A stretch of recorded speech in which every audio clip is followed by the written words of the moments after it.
Cha somo nguvu ya maombi na maombezi katika mambo yote. Nguvu ya maombi na maombezi katika mambo yote. Nguvu ya maombi na maombezi katika mambo yote. Na ni somo ambalo litaleta tija sana katika Ukristo wako na katika mambo ya kawaida kabisa na katika familia yako na kwenye elimu yako na kwenye kazi zako na kwenye taifa letu la Tanzania. Bwana asifiwe sana. Amen. Nilisoma maandiko ya somo kutoka Timotheo wa kwanza sura ya 2 mstari wa kwanza ambao Biblia inasema au siku wa kwanza ni kusubiri. Nilisoma kama ungekuwa unaweka kumbukumbu tayari na vio ungeshaona. Nilisoma Timotheo wa kwanza sura ya 2 mstari wa kwanza na nilisoma wa Filipi sura ya 4 mstari ule wa ngapi? Ulikuwa mstari wa 6. Tukasema hivi. Biblia inasema katika Timotheo wa kwanza sura ya 2 mstari wa kwanza, Biblia inasema basi kabla ya mambo yote nataka dua na sala na maombezi na shukrani zifanyike kwa ajili ya watu wote. Kwa ajili ya watu wote nataka dua, maombi,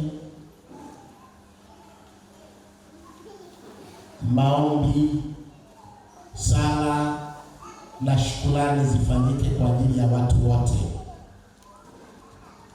Nilisema kwamba maombi hufaa kwa mambo yote. Jambo la muhimu kuelewa, maombi hufaa kwa mambo yote.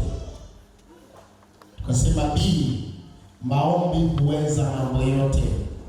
Nataka yawe ya kwanza kwa sababu yanaweza mambo yote. Matibabu yanaweza yakashindwa, maombi hayashindwi. Bwana Yesu asifiwe. Tukasema maombi ni ya lazima kwa watu wote. Hakuna asiyestahili kuombewa. Maombi ni ya lazima kwa watu wote. Na tukasema yawe ya kwanza kwa mambo yote kwa watu wote kwa siku zote. Maombi yanapaswa yawe ya kwanza kwa watu wote kwa mambo yote siku zote. Tukasema Yesu kabla ya kuanza huduma aliomba kwanza. Ndio maana maombi ni kipaumbele cha kwanza. Tuliona katika Mathayo 4:1-12, leo sisomi. Lakini kabla hajachagua mitume 12 aliomba kwanza. Yesu alikuwa na macho sio haya tunayotumia sisi. Yalikuwa na macho ya kiungu ambayo ningekuwa mimi nisingekuwa na sababu ya kuomba, kwa sababu alikuwa na uwezo wa kumuona mtu wazo lake na anaujua hata mwisho wake. Kesho yake yote anaijua. Miaka 5 ijayo anajua kila atakachotenda kila sekunde. Kwa hiyo angechagua tu, lakini kwanza aliomba. Bwana asifiwe sana. Kwa nini Yesu aliomba wakati anajua kwa ajili ya uchaguzi? Maombi huwa yana nguvu kwake aombaye na anayeombewa. Yalikuwa yanakwenda kuwabebesha jukumu la utume, yale maombi ya kuwateua. Yalikuwa yanaenda kuumba nguvu ya utume ndani mwao, hali ya kitume ndani yao, hali ya wito ndani yao. Na katika Wafilipi sura ile ya 4 mstari wa 6, Biblia inasema msijisumbue kwa neno lolote, bali katika kila neno kwa kusali na kuomba pamoja na kushukuru haja zenu na zijulikane na Mungu. Hakuna jambo tunaloweza kujisumbua kwa nguvu zetu isipokuwa kwa maombi. na kufanya jambo lolote bila kuliombea ni kujitesa, kwa sababu haualiki uwezesho wa kiungu. Bwana asifiwe. Bwana asifiwe. Hata kama unapika, unapotaka kupika omba. Hata kama unajua naenda kupika ugali na ujua omba. Bwana asifiwe.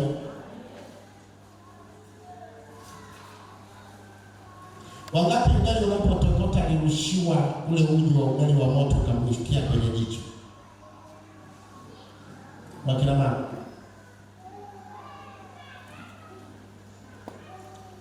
Unapotaka kuomba, kufanya chochote omba.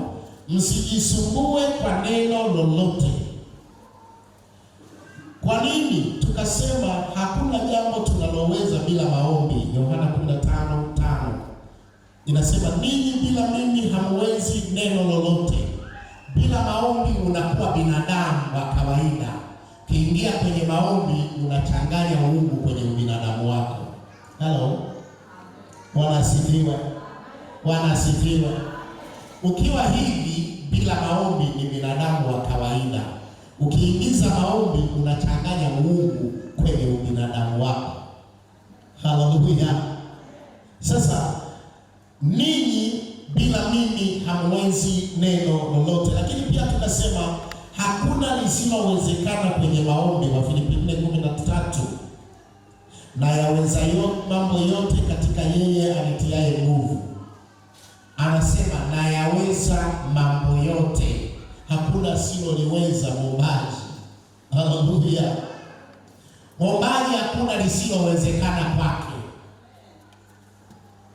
Na ndio maana muombaji ukifanya naye kazi atakwambia sasa tufanye A, B, C, D. Unajiuliza tunafanyaje? Mbona anaongea vitu visivyowezekana? Yeye amechanganya maombi, anaona uwezekano. Kwa kuwa ndani ya maombi kunaingia hali ya uungu, uwezesho wa kiungu. Maombi hufanya zaidi ya kile tunavyotarajia, zaidi ya yale tunayoomba na zaidi ya tunavyohitaji.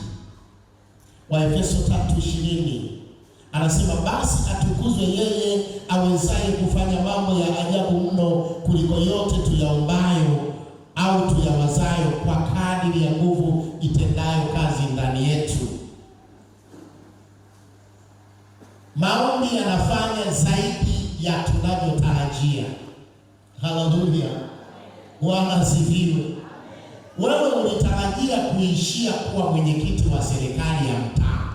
Kwenye maombi utafikia kuwa waziri.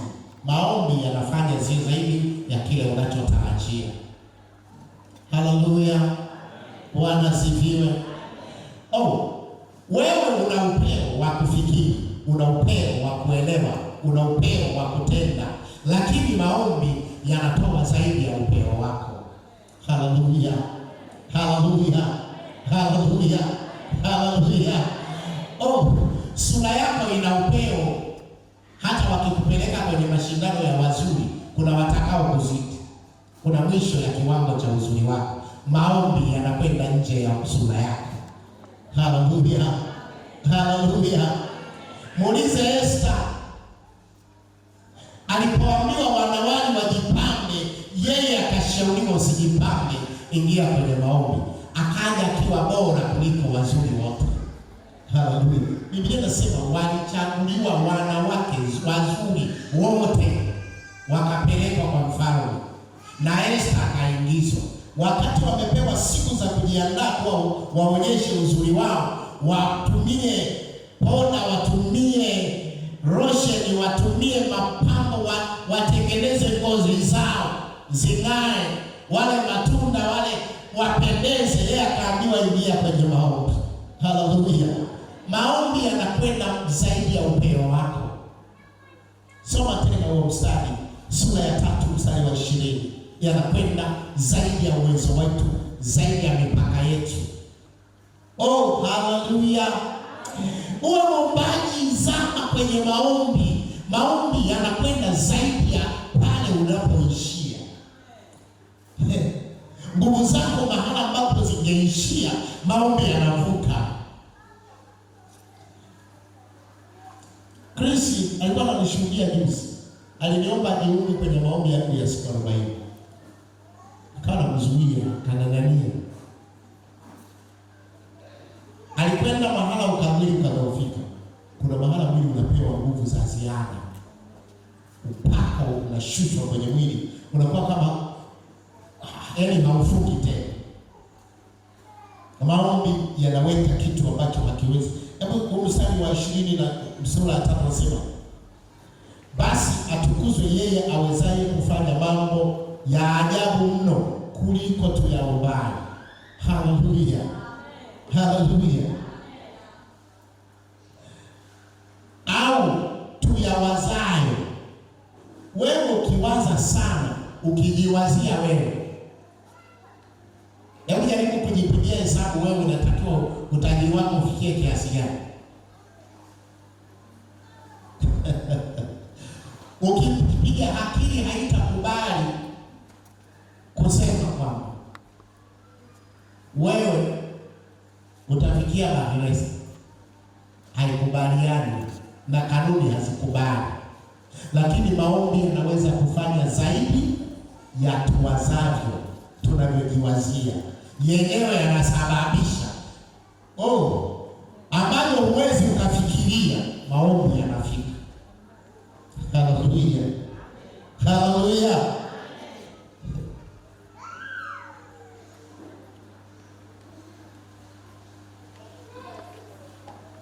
Kwa sababu maombi yanafanya kazi kwa kadiri ya nguvu itendayo kazi kwa muumbaji.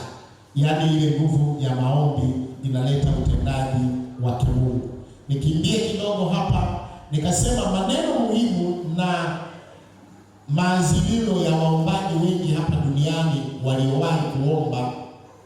Martin Luther kwenye kitabu chake cha maombi ukurasa wa 1483 hadi 1546 anasema, kama siku yangu ikianza bila maombi, basi siku hiyo hupotea.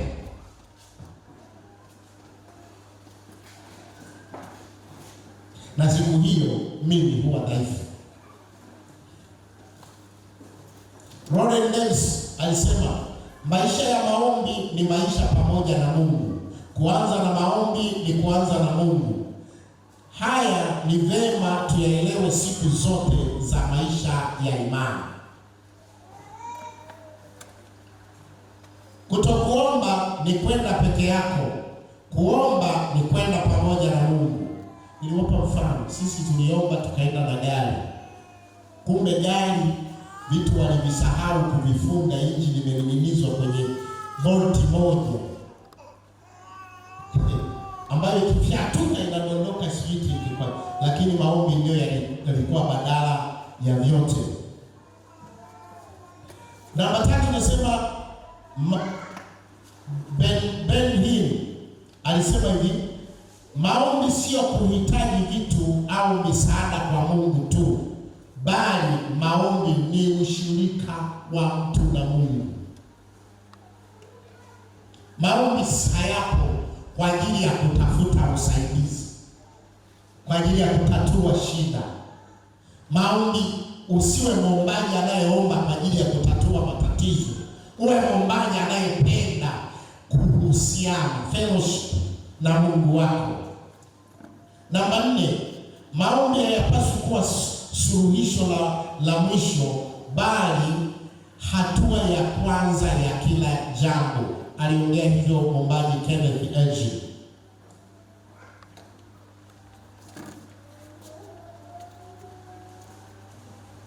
Kuna mambo ya muhimu kufahamu kuhusu maombi. Mungu anatafuta watu waombe. Mungu anatafuta watu waombaji. Ezekiel 22:30 na naomba mtu mmoja nisomee. Ezekiel 22:30. Mungu ana shida, ana njaa, anatafuta waajiriwa hawaajiri kwenye maombi. Kuna wizara huko mbinguni inayofanya kazi duniani, lakini waziri wa wizara hiyo ni Roho Mtakatifu. ajira, watu waajiriwe kwenye maombi.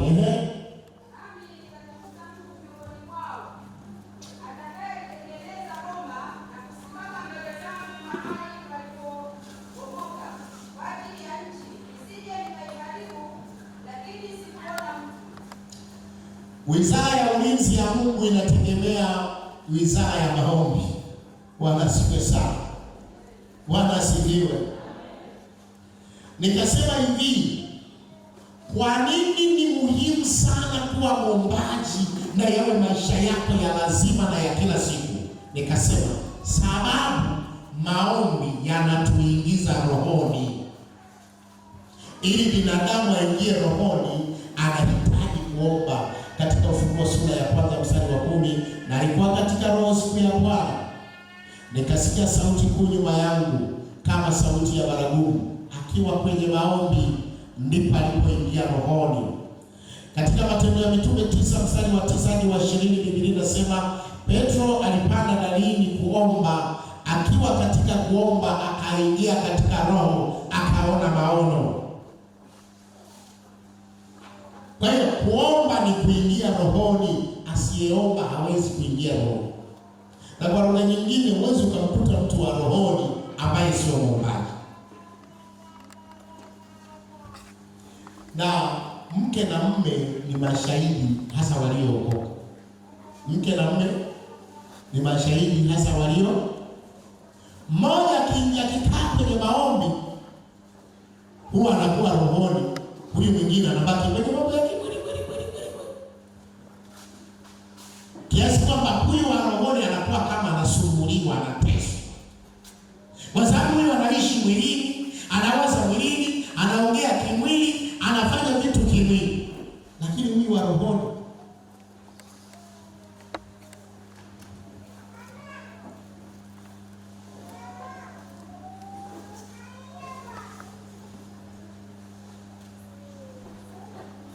kwa tunasema maombi yatakupeleka kwenye kiwango ambacho juhudi, uzoefu, uwezo, elimu haviwezi kukufikisha. Yatakupeleka mahala ambapo juhudi zisingekufikisha, uzoefu usingekufikisha, uwezo usingekufikisha, elimu isingekufikisha, lakini maombi yatakufikisha. Na tunasema maombi yanaondoa mipaka. Maombi yanaondoa mipaka. Mambo ambayo unajua mimi huku sifiki, maombi yanatoa mipaka. Hili kwangu halitendeki, maombi yanaondoa mipaka. Isaya 40 mstari wa 28 hadi 30. Biblia inasema, je, wewe hukujua? Hukusikia? Yeye Mungu wa milele, Bwana muumba miisho ya dunia, hazimii wala hachoki, akili zake hazichunguziki. Huwapa nguvu wazimiao, waongezea nguvu yeye asiyekuwa na uwezo. Hata vijana watazimia na kuchoka, na wanaume vijana wataanguka, bali wao wamngojao Bwana. Neno hili nilikwambia mstari wa 31, wamngojeao Bwana ni waombaji. Wametajwa hapa, watapata nguvu mpya katikati ya upinzani. Mwisho wa uwezo wao ndipo mwanzo wa nguvu mpya. Haleluya, haleluya. Nikwambia neno hili lilitamkwa kama kwa vipimo vya wanariadha. Niliwauliza askari hapa, unamkimbiza mtu kwa kiwango gani ili kwamba hapa hawezi kuvuka? Wakivuka hapa atadondoka, atazimia, hata kufa. Mwisho wa pale yeye ndio anatiwa nguvu. Kwenye zile kilomita wanazopima wataalamu, kwamba mtu kimbiza hapa, wataalamu wanasema moja, kwanza breathing huwa inakuwa kubwa. Breathing inakuwa kubwa. Halafu ukizidisha oksijeni, huwa ubongo unakosa oksijeni. Kwa hiyo mtu anazimia. Sasa kwenye mwisho wa uwezo wake muombaji ndipo anapata nguvu. Haleluya, haleluya. Ndio maana muombaji unaweza ukamkuta ndani ya jaribu zito mbaya, yaani mpaka unaogopa, lakini ana nguvu. Jana nilikuwa na magari nikampeleka mahala fulani, nikawa namwambia hapa ndipo huwa tunamshuhudia mtu alikuwa anaitwa Mzee Muhina. Huyu ni binti yake. Mzee Muhina aliugua kansa utumbo huko nje. Tumeenda kumfariji, tunafika yuko kitandani, kumwangalia hivi, maneno yakakauka, hekima ikakoma. Sina cha kusema, kuomba nikashindwa, naombaje? Yeye akaambia, mbona mnashituka kana kwamba yaani kuna jambo kubwa kuliko uweza wa Mungu liki? Akaanza kuongea maneno mpaka sisi tukaanza kujengwa, yaani tukawa tunakwenda kwake sisi kujengwa kiroho. Haleluya, haleluya. Mombaji, haleluya, mahala pa mwisho pa kusimia ufahamu ndipo anapoongezewa nguvu. Mzee Muhina yaani anaongea mpaka sisi tunaona sisi ndio tunawajaribu. Yaani yeye yuko mahala tunapata amani, kiwango cha kiroho, kiwango cha ushindi alicho. Yaani tatizo halionekani, amepewa nguvu mpya, mwisho wa ubinadamu, mwisho wa ufahamu, mwisho wa ujasiri, mwisho wa matumaini. Amepewa nguvu mpya zitokazo kwenye maombi. Haleluya, haleluya. Mungu ametuwekea system ya namna ya kuvuka mahala ambapo upeo wetu unakomea kuingia kwenye maombi. Ndio maana Yesu akasema hivi, Petro, ombeni msije mkaingia majaribuni. Mkiingia kwenye majaribu bila maombi, upeo wenu hautavuka mle kwenye yale majaribu. Mtaishia humo, mtafia humo, mtazimia humo, mtakata tamaa humo. Lakini kama mtakuwa mmeomba, mtaingia kwenye shida hii, mtavuka mkiwa na matumaini na nguvu mpya. Haleluya.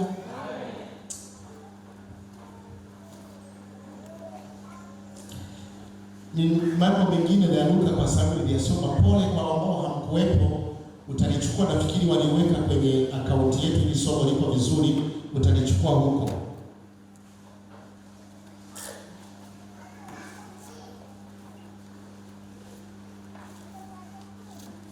Naomba nisomee Yakobo 4:2.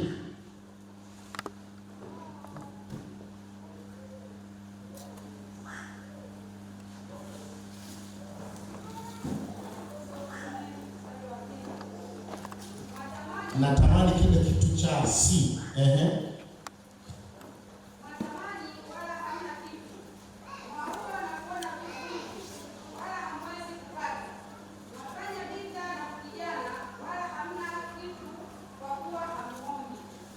kwa kuwa nisema hivi, neno hili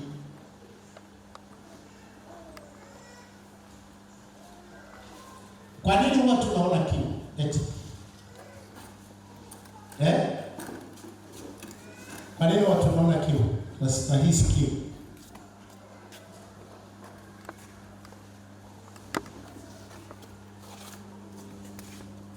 Tunahisi kiu kwa sababu ndani yetu sisi tuna maji. Kwa hiyo yale maji ya huku ndani yakipungua huwa tunahisi yaji. Andiko hili limemaanisha nini?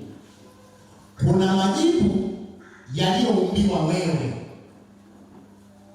Andiko hili linamaanisha nini? Kuna majibu yaliyoumbiwa wewe. Ndio maana kuna shauku fulani ya kuifikia, lakini unaishia kwenye shauku na haupokei.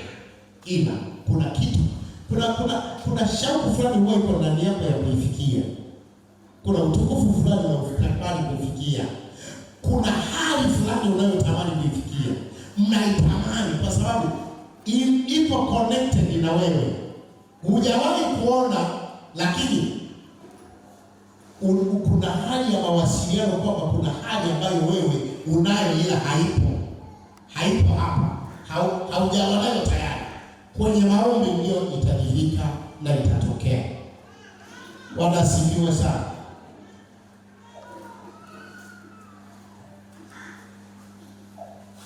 Nitamani nisiende mambo mengine, siwezi kuyarudia yote. Nitamani nije kwenye kipengele hiki ambacho leo nataka tusome. Nimeliita mimi ni somo la pili.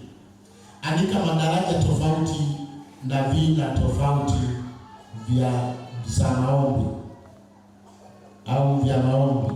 Madaraja tofauti na vina tofauti za maombi.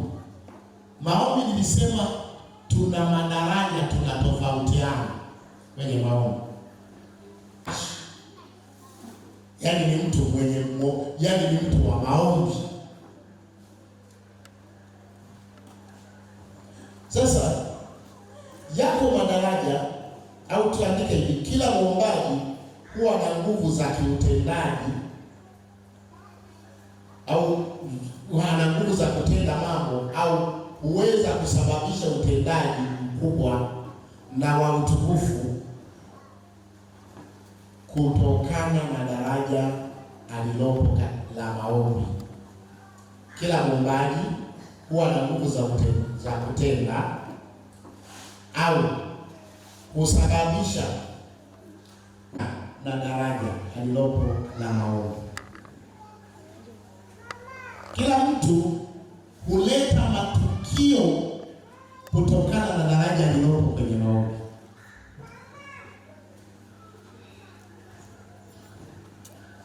Na madaraja yako tofauti.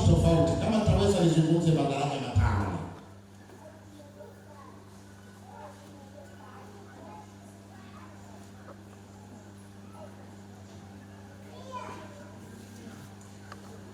Na ili kuelewa, andika hivi: daraja la juu la maombi au la uombaji lililo bora halitokani na kipawa anachopewa mtu na Mungu.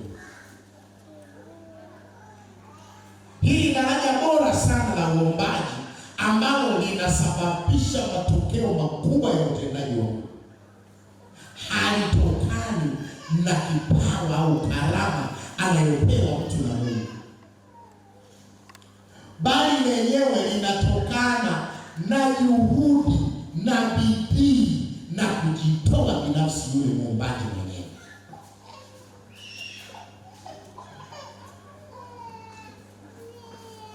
Narudia tena, daraja bora linalosababisha matokeo makubwa ya utendaji wa Mungu halitokani na kipawa anachopewa mtu na Mungu, halitokani na karama anayopewa mtu na Mungu. Kwa mfano, karama ya imani, karama ya uponyaji, na karama ya miujiza, na karama ya aina za lugha, na karama za tafsiri za lugha, na karama ya neno la hekima, na karama ya neno la maarifa, haya na karama za kupambanua roho, hizi ni kipaji, kipawa, nguvu anayopewa mtu na Mungu. Lakini ubora wa maombi wa juu sana hautokani na karama, unatokana na juhudi ya mtu binafsi, kujitoa binafsi kwa mtu, ndio anapanda kwenye hicho kiwango. Bwana sifiwe. Bwana sifiwe. Yakobo 5:17. Yakobo 5:17, Biblia inasema Elia alikuwa mwanadamu mwenye tabia moja na sisi, akaomba kwa bidii. Cholea mstari neno tabia moja na sisi. Cholea kwa bidii.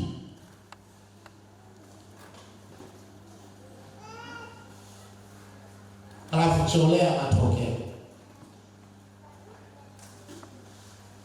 Matokeo yake ni kama yanakwambia hivi: sisi hatujafikia huko, sio kwa sababu Elia alikuwa na kipawa, Sisi hatujafikia huko kwa sababu hatujaifikia bidii na kujitoa aliyokuwa nayo Elia kwenye maombi. Halo, Bwana asifiwe. Bwana asifiwe. Hakuna mtu Mungu anamkirimia kipawa cha maombi, karama ya maombi. Ngoja niwaambie, kuna vitu watu wanafikiri huyu ana karama. Hata nikuta watu wanasema huyu ana karama ya upendo, huyu ana karama ya ukarimu.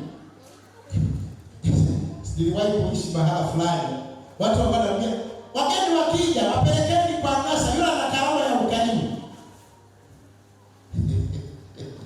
Ukarimu sio karama. Sawa, ni kujidhabihu mtu kwa Mungu. Na muombaji Elia sio kwamba alikuwa na kipawa cha maombi hata cha kuzuia mvua. Maneno yaliyotumika hapa ngoja tuyafuatilie. Anasema hivi, Elia alikuwa mwanadamu mwenye tabia moja na sisi. Akaomba kwa bidii. Kilichoongezeka kwake ni bidii. Matokeo, mvua isinyeshe, na mvua haikunyesha juu ya nchi muda wa miaka 3 na miezi 6. Mstari wa 18. Akaomba tena, mbingu zikatoa mvua, nayo nchi ikazaa matunda yake. Nani hana karama ya maombi?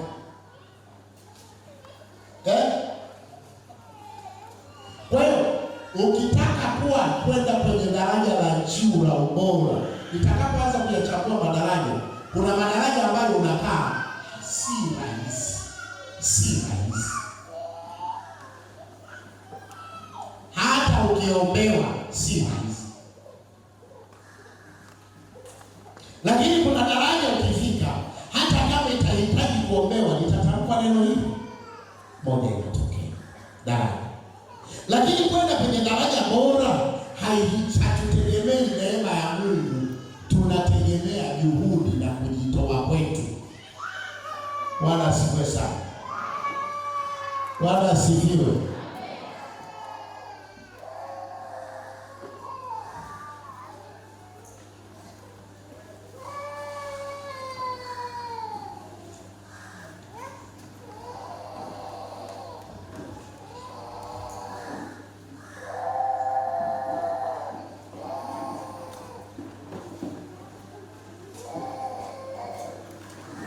Kila mwombaji huwa na nguvu za kusababisha matokeo, lakini ukubwa wa matokeo ya maombi na uwezo wa kusababisha utukufu mkubwa katika maombi hutokana na daraja, viwango, vina katika maombi.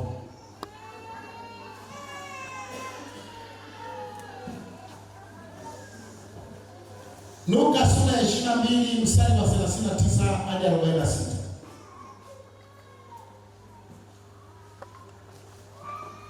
Tuone daraja la uumbaji wa Yesu. Sijaanza kuyagawa madaraja. Mstari wa 39 anasema, akatoka akaenda mpaka mlima wa Mizeituni kama ilivyokuwa desturi yake.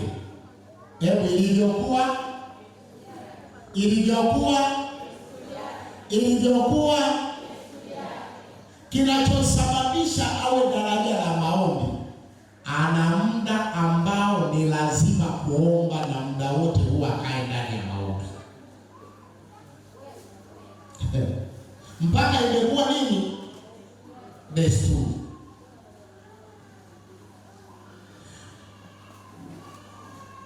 Wanafunzi wake nao wakafuatana naye. Mstari wa 40. Alipofika mahali pale, aliwaambia, ombeni kwamba msiingie majaribuni. Mstari wa 41. Mwenyewe akajitenga nao kama kiasi cha kutupa jiwe, akapiga magoti akaomba. 42. Akisema, Baba, ikiwa ni mapenzi yako, uniondolee kikombe hiki, lakini si mapenzi yangu bali yako yatendeke. 43. Malaika kutoka mbinguni akamtokea akamtia nguvu. 44. Ucholee mstari. naye kwa vile alivyokuwa katika dhiki akazidi sana. Akazidi, maana yake akaongeza tena bidii na juhudi ya kuomba, tofauti na alivyokuwa anaomba mwanzo. Yaani ameomba mpaka malaika wanakuja kumtia nguvu, lakini yeye unanielewa hichi kitu, kwamba ameomba mpaka malaika mwenyewe wameshtuka, na ukiomba wanakuja kumtia nguvu, lakini yeye akazidi sana.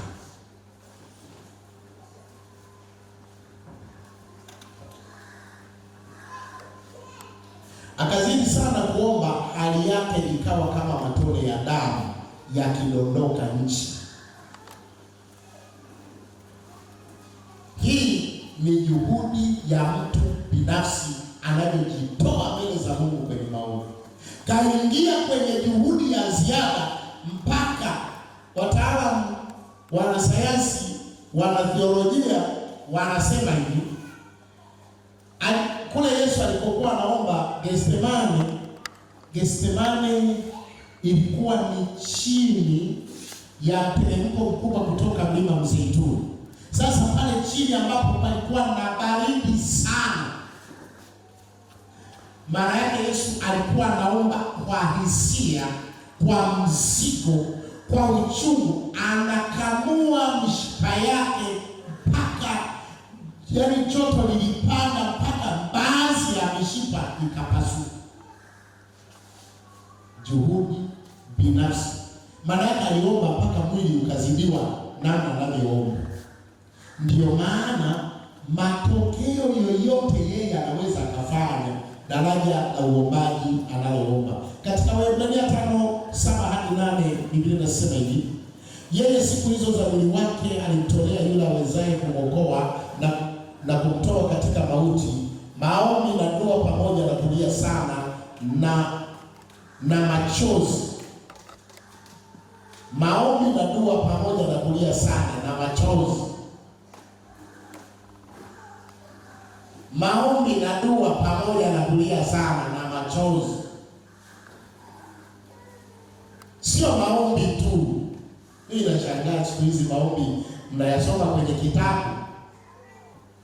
Eti Baba yetu uliye mbinguni, mnaitikia jina lako litukuzwe. Kwa nguvu ya Mungu.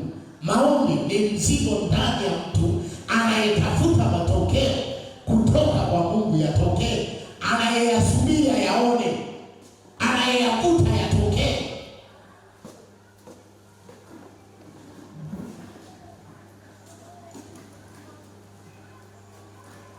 Alimtolea yeye maombi na dua pamoja na kulia sana na machozi. Maombi, dua, kulia sana na machozi.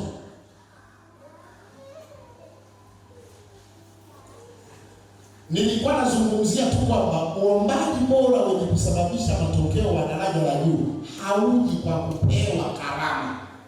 Katika Isaya au katika Samueli sura ya kwanza, Samueli wa kwanza sura ya kwanza mstari wa 10 hadi wa 13, utaona maombi ya Hana yaliyosababisha matokeo, yakaleta mtoto kwenye tumbo tasa. Anaomba maombi ya mzigo. Biblia mpaka inasema kwamba hata kuhani akashindwa kuelewa, anaomba amelewa kutokana na kuomba kwa mzigo, anaomba kwa uchungu. Nikutajie watu tu walioomba kwa mzigo. Wa kwanza Yesu, wa pili Hana, wa tatu Daudi. Daudi anasema, nimechoka kwa kuugua kwangu, kila siku nalieleza kitanda changu, na nilowesha godoro langu nalo limeharibika na macho yangu. Daudi aliharibika macho kwa kukaa analia. Godoro analolalia lilioza kwa machozi. Hana mtoto anayekojoa, lakini machozi, mzigo alionao kwa ajili ya mambo yatokee. Sio kwamba kuwa mwombaji wa daraja linalosababisha matokeo makubwa ya Mungu katika maisha ya au katika ulimwengu huu kunahitaji karama. Inahitaji mtu jitoe dhabihu kwenye maombi. Maombi ni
kwanza la maombi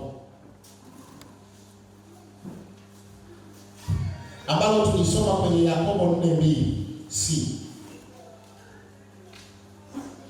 Hili daraja linaitwa watu wa kuyatamani mambo ya Mungu, wenye shauku ya kufikia mahali lakini hawaombi. Usome tena mstari 4:2 Yakobo. Daraja la kwanza la waombaji wadhaifu sana ni watu wenye shauku ya kutendewa na Mungu, wanatamani matokeo fulani Mungu ayafikishe kwao, lakini hawawezi kubeba mzigo wa maombi. Hawawezi kubeba mzigo wa maombi. Mambo ya Mungu yatabaki historia hiyo. Soma.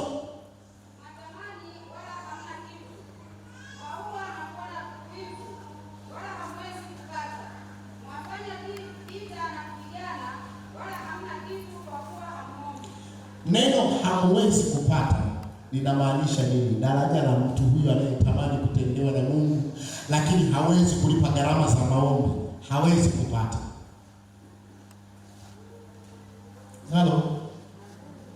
Halo. Nimehubiri baya hili ili fundisho sio zuri. Anatamani kutendewa na Mungu lakini hayuko tayari kukaa kwenye maombi, hawezi kupata.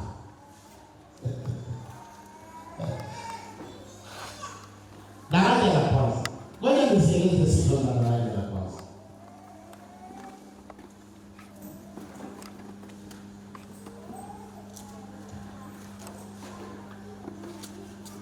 Hebu tusome Luka 22:31-32.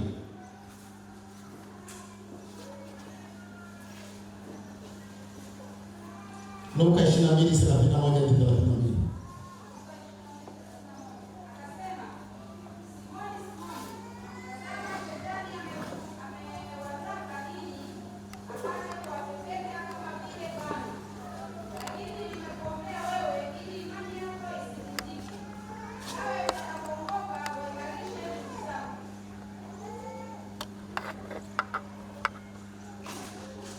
Simoni anatamani ushindi lakini hawezi kuomba. Mpaka sasa Yesu anachukua dhamana kwamba wakati atakapowakuta walishindwa kuomba alipowapeleka kwenye maombi, basi akasema basi nimekuombea wewe. Luka 26:41. Huo mstari unasema ombeni msiingie majaribuni. Maana yake ni nini? Jaribu sio tatizo. Kujaribiwa sio shida. Tatizo ni kukosa maombi ndani ya jaribu. Umeingia jaribu, hauna nguvu ya maombi. Hilo ndio tatizo.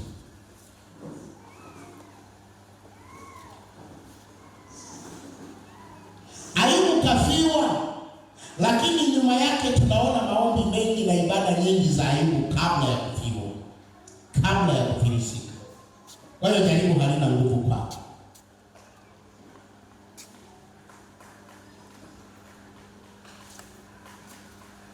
Daraja hili ni bovu, limejaa manung'uniko, manaona wivu, maua, wako tayari hata kusema vibaya waombaji, kwa sababu daraja bovu hili, mtu asiyekuwa mwombaji hata mambo ya Mungu kuyasema vibaya ni rahisi, kuyanena vibaya ni rahisi.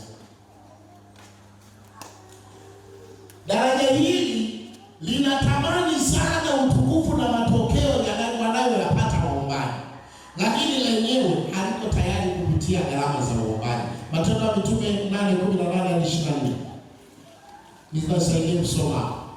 Tutaona mtu mmoja aliyekuwa ameamua kuokoka, akawa mvivu kuomba, anatamani matokeo ya waombaji ambayo ni karama. Anaitwa Simoni, alijulikana kwa Simoni mchawi. Soma.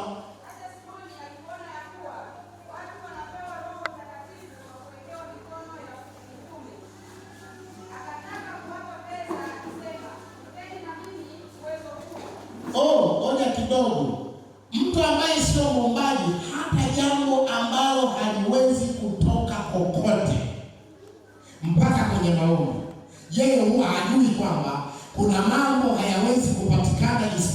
moja ya maombi, nayo hutaka kuyanunua.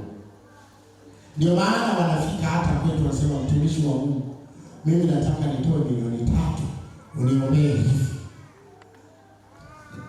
Siku moja mtu mmoja akaweka mezani kwangu pale milioni 3. Kaniambia, niombee, kuna binti ananyang'ana na mwanaume, tunashindania aondoke kabisa katika maisha ya yule mwanaume. Yule mwanaume ni baki naye. Nikamwambia, kwa nini unatoa hela? Mimi sitaki yule mwanamke kwenye maisha ya yule mwanaume. Kumbe kuna vitu ambavyo vinaletwa na maombi tu, fedha haiwezi kuleta. Mara siku sana. Sasa kwa kuwa sio muombaji, yeye anaona hela inaweza ikayanunua maombi. Hela inaweza ikayatawala maombi. Kumbe maombi yanatawala fedha, maombi yanatawala vyeo, maombi yanatawala mamlaka, maombi yanatawala kila kitu. Yenyewe hayatawali. Haleluya. Hebu endelea kusoma.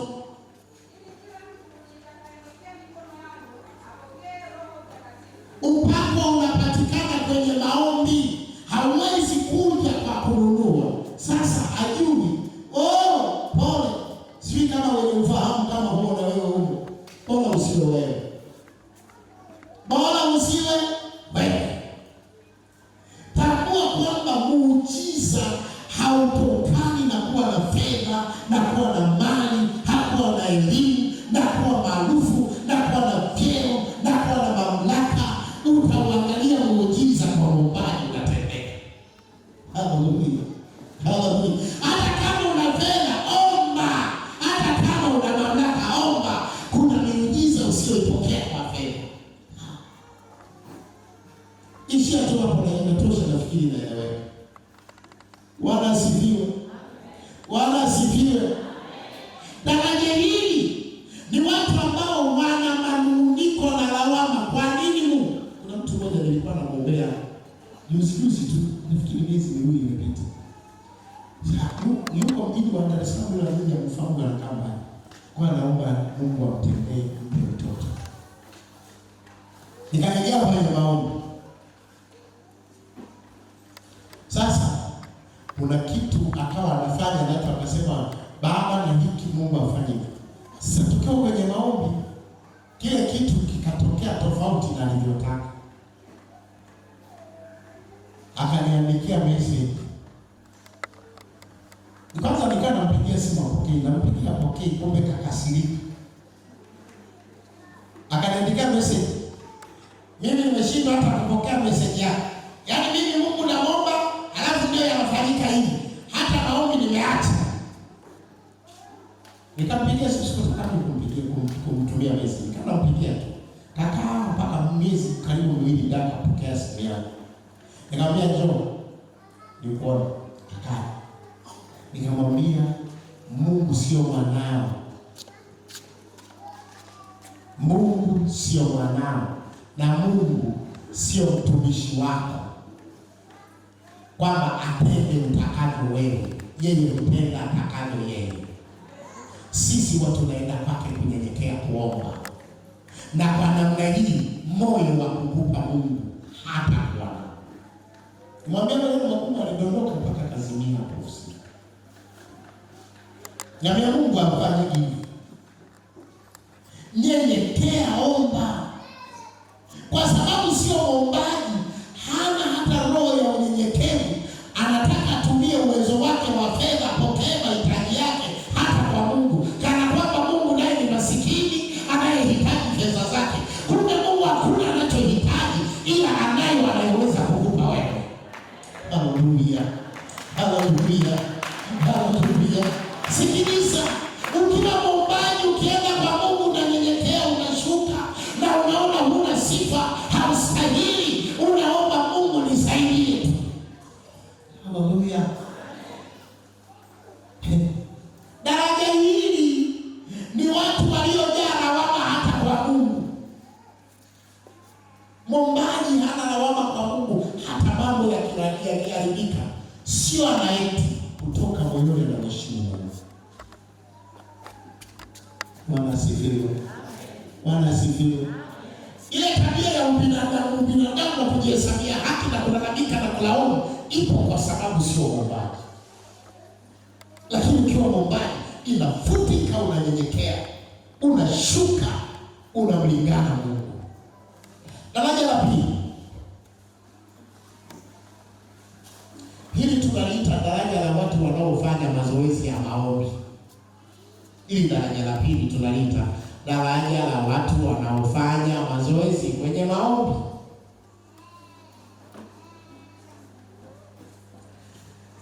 Hili tunaweza tukaliona kwenye Mathayo 26 wakati Yesu ameenda na wanafunzi wake Getsemani. Walikuwa kwenye daraja la kufanya mazoezi. Wanaweza kuona uchovu, ila wanaomba kidogo. Ila wana sababu za kweli nyingi za kutoka kwenye maombi. Wana sababu za kweli nyingi. Wanamwambia Yesu, tumetembea mchana kutwa, unajua, ndio maana tunashindwa kuomba usiku kucha, tumechoka. Wana sababu za kweli. Hili ni daraja la pili.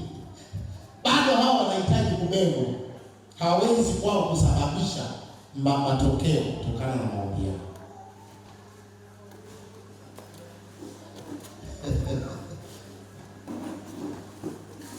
Wana sababu za kutosha kabisa. Hata wewe ukikwambia unasema yeye, kwa kweli Mungu akutie nguvu. Wana sababu, wanasema mimi naumwa, mimi nina kazi nyingi, mimi, sababu za kweli. Wao wana sababu za kweli. Hili daraja ndio hawa wanafunzi wa Yesu, mpaka Yesu akamwambia basi laleni. Sasa na wengi ndio tuko hapa, watu ambao si rahisi kukaa analalama saa nzima, ambao hawawezi kufikia saa moja kuomba. Ni ngumu kwao.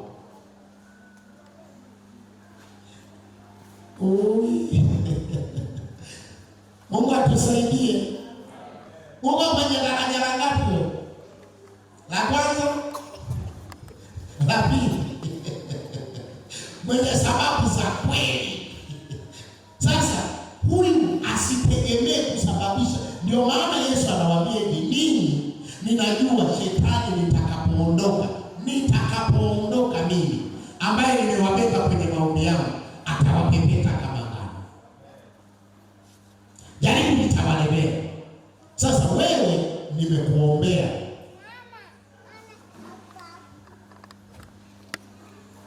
Katika Matendo ya Mitume 24 mstari wa 17 tusome.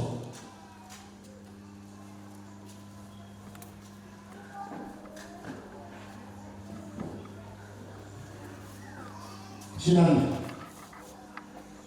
16.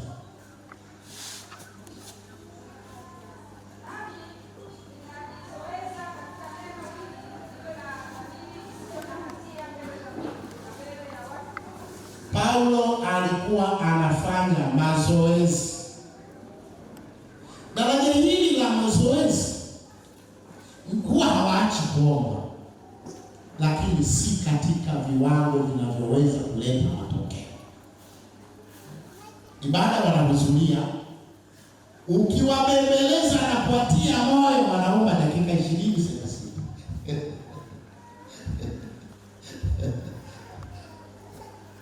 Mara nyingi hawa ni waombaji kwa dakika 20 mpaka 30 wakiwa katikati ya kundi,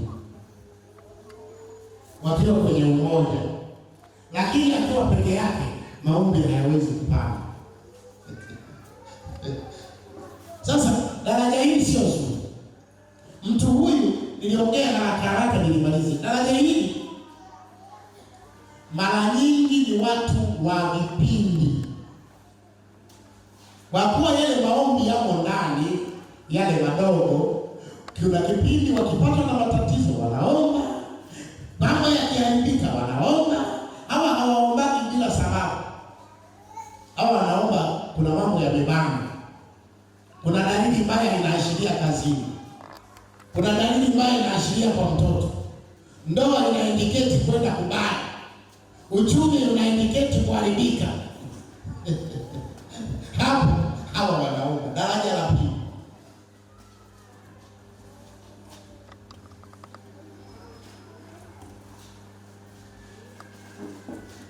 na hawa huwa wanasubiri tatizo waanze kuliona. Ameota ndoto mbaya inaogopesha, anaingia kwenye maombi. Ameota ni chatu limemfunga miguu, alafu linatoa ulimi linamlamba tu, ndio anaanza kwa jina la Yesu, una mamlaka, nimepewa mamlaka mbinguni na duniani, ulimwengu shetani, nimeanza funguo na kufunga. Paka anapokuja dirishani kwake mara kwa mara na bundi, anaingia kwenye maombi. Sasa hilo daraja pia nalo sio zuri na linahitaji Mungu akusaidie.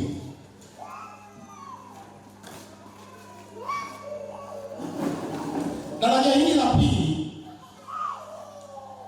mara nyingi huwa wakiomba huwa wanataka matokeo pale pale, na yakikawia huwa wanaachana na maombi, na ni rahisi kwenda kutafuta majibu kinyume cha Mungu.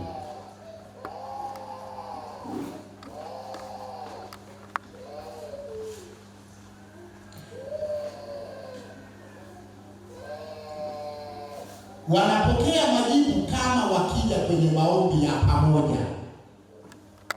Wanapokea majibu sana hawa wakija kwenye maombi ya,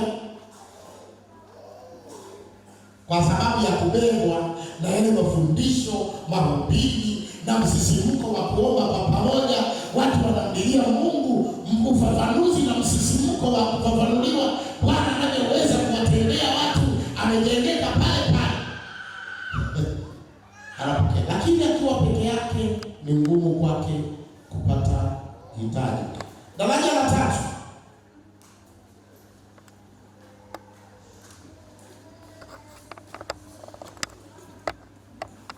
hawa wanaitwa maombi kuwa kama maisha yao ya kila siku. Maombi ni maisha yao ya kila siku. Hawa hawasubiri mambo yaharibike, hawasubiri tukio.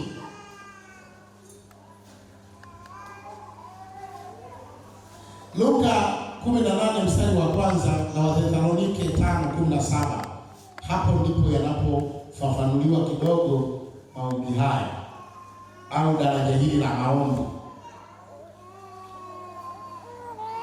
Luka 18:1, Wathesalonike wa kwanza 5:17. Hilo ni daraja la tatu.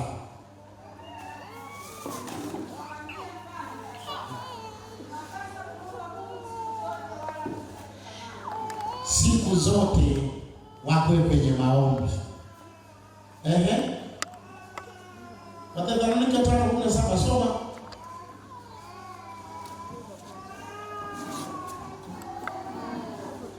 Ombeni bila kukoma.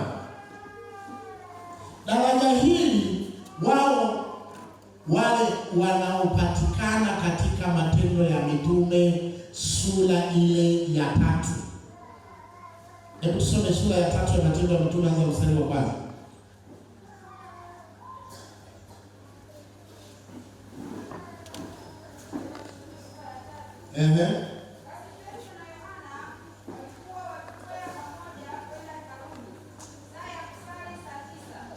Wana muda wa kila siku kwenda kuomba ambao hautumiwi kwa lolote, ni wa maombi.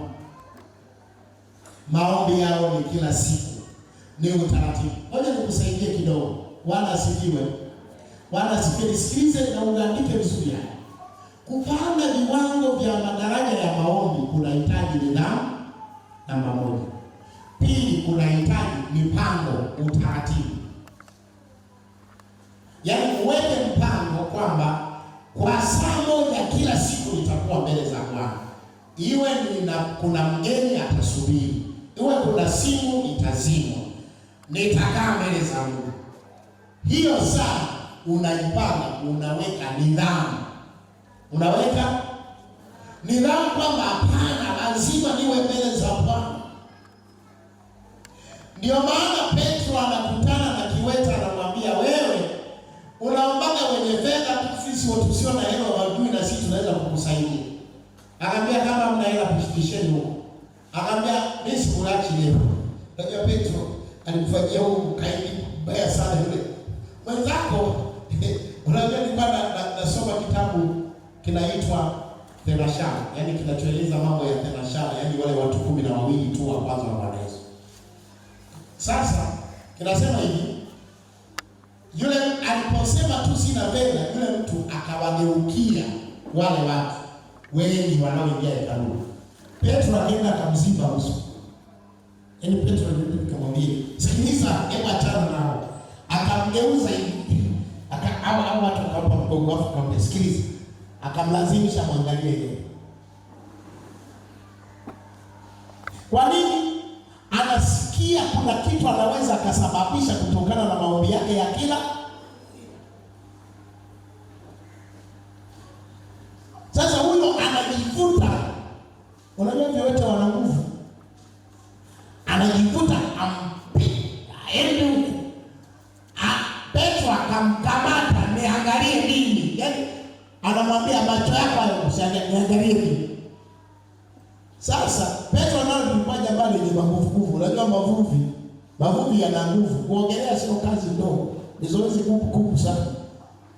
Anapokataa likamnyanyua, likamwambia, "Simama kwa jina la Yesu." Sasa yeye anajua anatupa ataenda kukaa chini.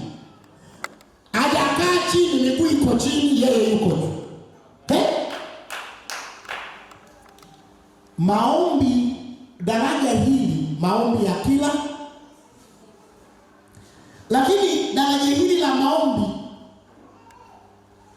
haliko daraja la juu sana kwa viwango vinavyohitajika, kwa sababu ni maombi tu yaliyojengwa kutokana na utaratibu. Sasa nisiongelee hivi, nimalizie daraja la 4 leo, si la 5 sitalisema.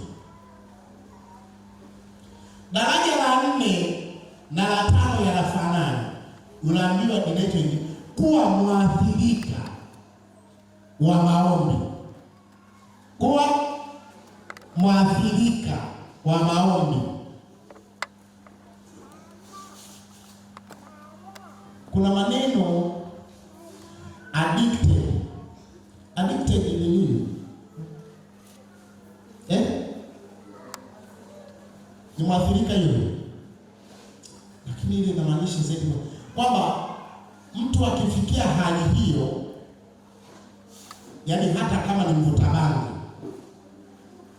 maana yake mnashauriwa ili aishi kila siku mjitahidi mumtafutie bangi. Si mnanielewa? Mnanielewa? Mkiacha kumtafutia bangi apate usingizi hali mpaka avute. Yaani akifikia hapo ameathirika, unakuwa maombi yamekuathiri kiasi kwamba huwezi kuishi bila maombi. Hilo ndilo daraja zuri sasa. Hilo ndilo daraja bora. Hilo daraja ndilo linaloweza kusababishe matokeo. Haleluya. Haleluya.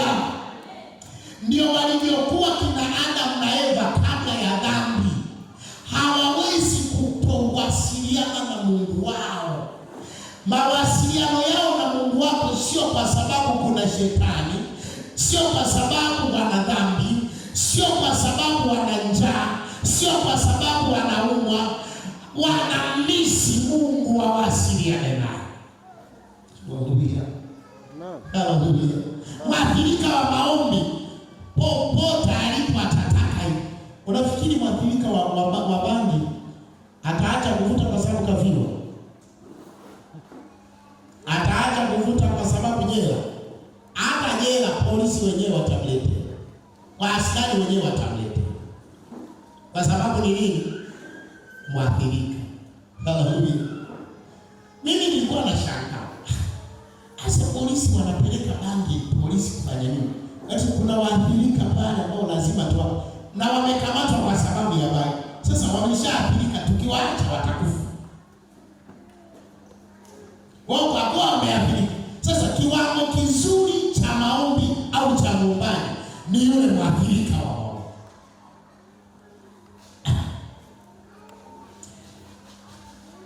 Ngoja nizungumze mambo machache ni kumshukuru Mungu, na naamini Mungu atakusaidia. Huyu tunarudi kwenye maandiko yetu ya msingi mawili ya Timotheo wa kwanza 2:1 na Wafilipi 4:6. Hana anachofanya bila maombi. Msijisumbue kwa neno lolote. Kabla ya mambo yote nataka dua na sala na maombezi vifanyike kabla ya jambo lolote. Huyu anaishi kwa sababu ya maombi, ni mwathirika huyu.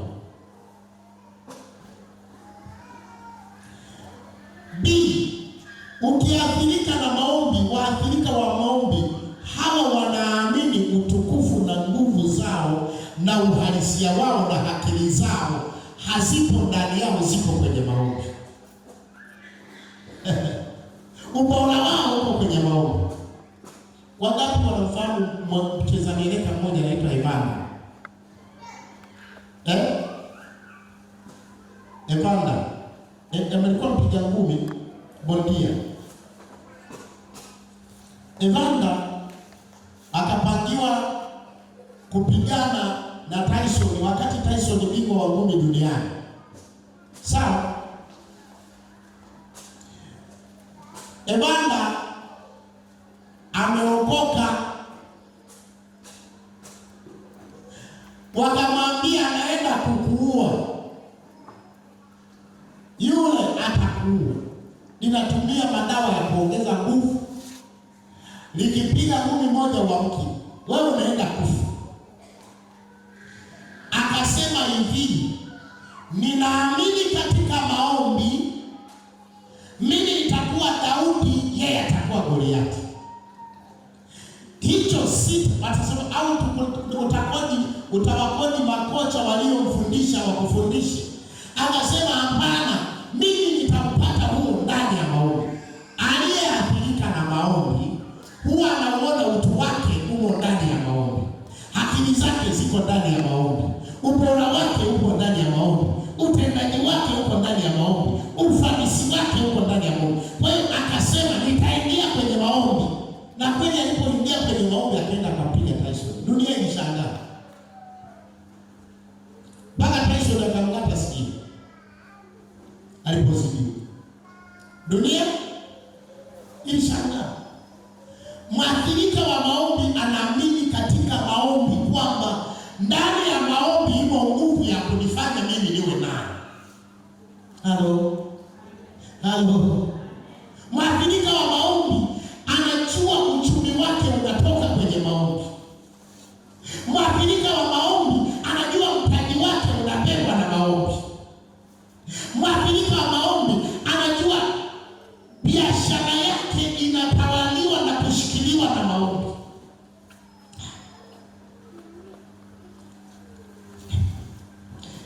Muda wangu umetosha, nimalize kwa kusema haya.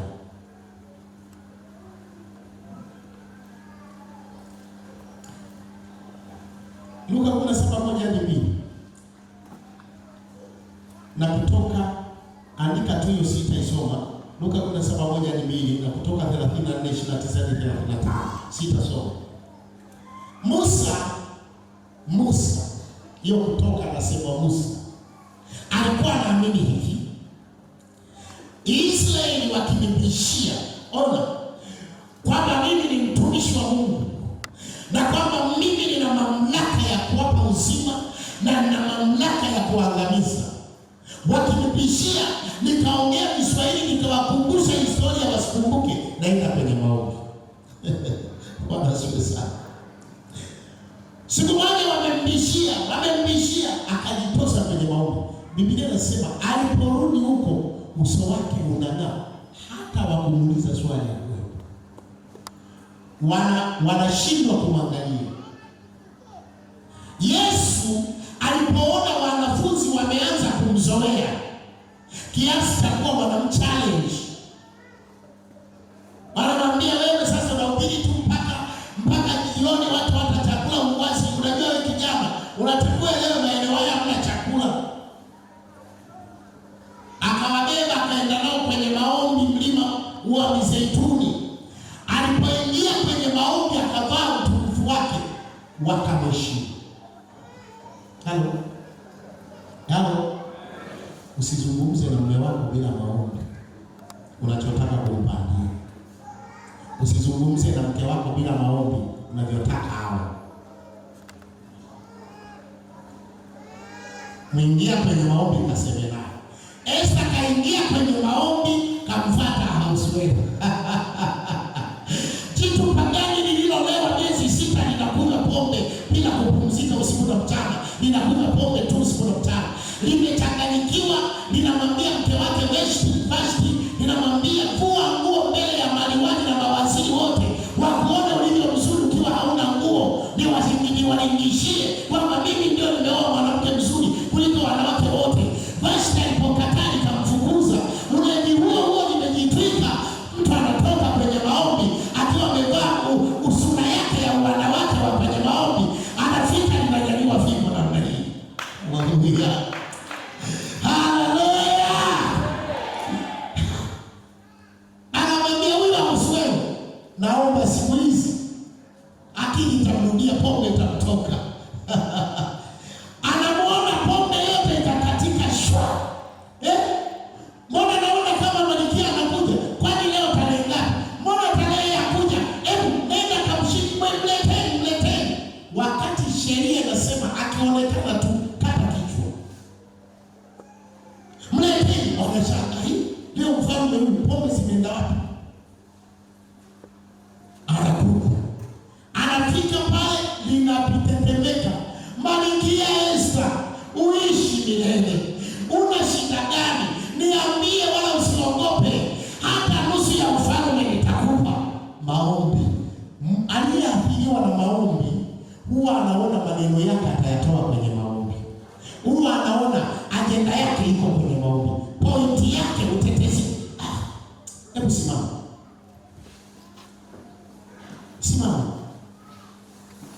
Natamani nikufundishe somo hili. Uathirike. Mambo yote uyapangie ratiba kwa siku. Uwe na saa ya kukaa kwa Mungu. Ukiona nyumbani kwako hapatoshi, njoo nyumbani mwa Bwana. Ukiona nyumbani kwako wanasema unapiga kelele, njoo nyumbani mwa Bwana. Tafuta, fanya ratiba zako. Athirika. Lazima nikutane na Mungu. Lazima niseme na Mungu. Mwathirika wa maombi hazijui nguvu zake, hazijui haki zake. Anajua vitu vyote vinahalalishwa na maombi. Nyosha mikono yako juu. Funika macho yako. Naomba uhame kuwa mtu wa kuombewa, uwe mwombaji na mwombezi. Hama kuishi maisha ya kuombewa, uwe mwombaji na mwombezi. Watu wakutafute wana shida zao. Athirika, uswa na neema ya kuomba. Natembea kokote umejaa maombi. Unaona mimi ni sababu ya mabadiliko. Mimi siki kwa sababu ni mwombaji. Nina mambo yanayotokea, yatakayotokea, ninayotakiwa nisababishe yatokee kwa sababu ya maombi yangu. Ndani yangu, roho yangu ni madhabahu ya Mungu kwa maombi. Ni miali inawaka kutoka moyoni mwangu ya maombi. Moto wa maombi unawaka kutoka kwenye moyo wangu. Hebu kila mmoja mwambie Mungu, nisaidie nione naomba. Mwambie Mungu, ninakata shauri kujitoa kwa kujidhabihu kwenye maombi. Mwambie Mungu, ninaomba nianze mazoezi ya kuathirika. Maombi yaniathiri. Mwambie Mungu, naomba niathirike, niingie kwenye mazoezi mpaka niathirike na maombi. Nimesema omba.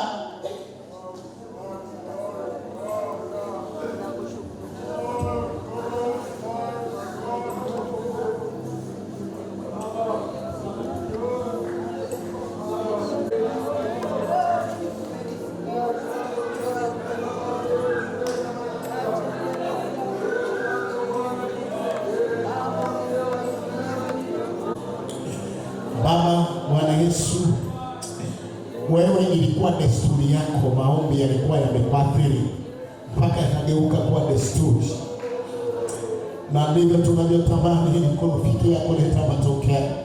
Ni manda karibi krush migori tepalulo huseka nemendela babush rebele korea toke sebele hori tatisaba babush lekama waria na mshita na mamori la beba babush. Baba, hatuwezi kudhihirisha utukufu na nguvu zako, hatuwezi kuleta matokeo, hatuwezi kusababisha matokeo makubwa kama hatutaathiriwa na maombi. Tumewaathirika katika maombi kwa machozi na kulia na kulia sana na machozi, kama ulivyoomba wewe ukaathirika, kama alivyoathirika Daudi, hata macho yake yakaathirika, kama alivyoathirika Elia, hata miguu yake ikapinda kwa maombi, kama alivyoathirika Hana, hata kaomba maneno watu wasielewe kwa sababu ya kuathirika na maombi. Baba, saa ni sisi kuanza mazoezi ya kuingia liboja la roho talapa Rilabori kakarabashaka remana itaposeke rimamomo ya narilamo rika angalelabosa amoriente lipaposeni emamori takarele mashini engelipapopose tikakakaka ranalabasho. Ili tusiwe watu wa kulia kwenye shida, tuhame kwenye daraja la kulalamika, tuhame kwenye daraja la kujuta, tusiochukua hatua za maombi. Kama sori ya labeshi remahaya tesai remamorisai nelama mamabashi rekara rebeshi regarwa baboris katika jina la Yesu. Natamani kuuliza kama kuna mtu mpaka niwe mwathirika wa maombi anayetamani kukata shauri kwamba nianze mazoezi rasmi ya maombi mpaka niwe mwathirika wa maombi, ambaye nifikie kama alivyoathirika Elia. Anaweza akasema mvua isinyeshe na ikaacha kunyesha, anaweza akasema mvua inyeshe na ikanyesha, anaweza akasema huyu asife na akaishi, ninaweza nikasema huyu apone na akapona. Natamani watu waliokata shauri mioyoni mwao kwamba wanataka kuanza mazoezi ya kujizoeza kukaa kwenye maombi mpaka waathirike kabisa na nguvu ya maombi na maisha ya maombi. Njoo mbele ili tuombe na Roho wa Bwana akutendee katika jina la Yesu Kristo aliye hai, katika jina la Yesu Kristo aliye hai. Rikakoremu shaka amata sike bedihata labo inamabashi. Inaomba Roho wa Bwana yaguse maisha yako, upotee nia ya kuanza mazoezi ya maombi. Usibaki unalalamikia tatizo, daraja la pili wanalalamika juu ya matatizo mabaya yaliyo juu yao, lakini utakapoasiliwa na maombi utahamisha na utabadilisha. Neema ya Mungu ije juu yako sasa katika jina la Yesu Kristo aliye hai. Kutoka sembe unaonaosha na achilia neema ya Mungu, nguvu ya Mungu, roho ya maombi. Kila mtu aliyekata shauri, moto wa maombi wake ndani yake ulipuke katika jina la Yesu Kristo aliye hai. Alipuke ndani ya maombi ndani yake, moto wa maombi ulipuke ndani yake, moto wa maombi ulipuke ndani yake katika jina la Yesu Kristo aliye hai. Moto wa maombi ulipuke ndani yake katika jina la Yesu Kristo aliye hai. Moto wa maombi ulipuke. Hebu kazana kuomba, ninapoomba au usikae kimya. Mwombe Mungu, naomba nianze mazoezi ya maombi mpaka niathirike katika jina la Yesu Kristo aliye hai. Ama kuwa mtu wa kungoja maombezi, uwe mwombezi wewe katika jina la Yesu Kristo aliye hai. Unaposhika atemelingo nelemesa leta pasaka malelaba mema ya mingi na ngimiza mingi katika jina la Yesu Kristo. Roho wa Bwana alikuwe moto katika moyo wako, alikuwe moto katika maisha yako, alikuwe moto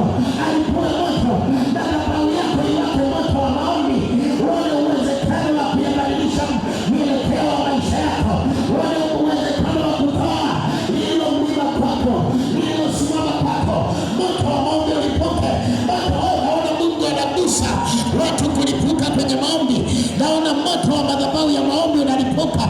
Ile madhabahu ya moto wa maombi inalipuka ndani ya maisha ya watu katika jina la Yesu, katika jina la Yesu. Rikakakaraba limono sokata lepe rinaposakai rimamulisha. Pokea neema ya mingi. Mungu akuguse kwa ajili ya maombi sasa. Roho Bwana akuguse kwa ajili ya maombi sasa katika jina la Yesu. Uhame kwenda daraja lingine. Yesu Kristo, katika jina la Yesu Kristo, katika jina la Yesu Kristo, katika jina. Pokea mlipuko huo, pokea mlipuko wa maombi, pokea katika jina la Yesu. Pokea mlipuko wa Yesu, pokea mlipuko wa moto wa maombi uweze kubadilisha vitu. Ona ndama watakaso limetosha randa kapa lesikapo lemoshi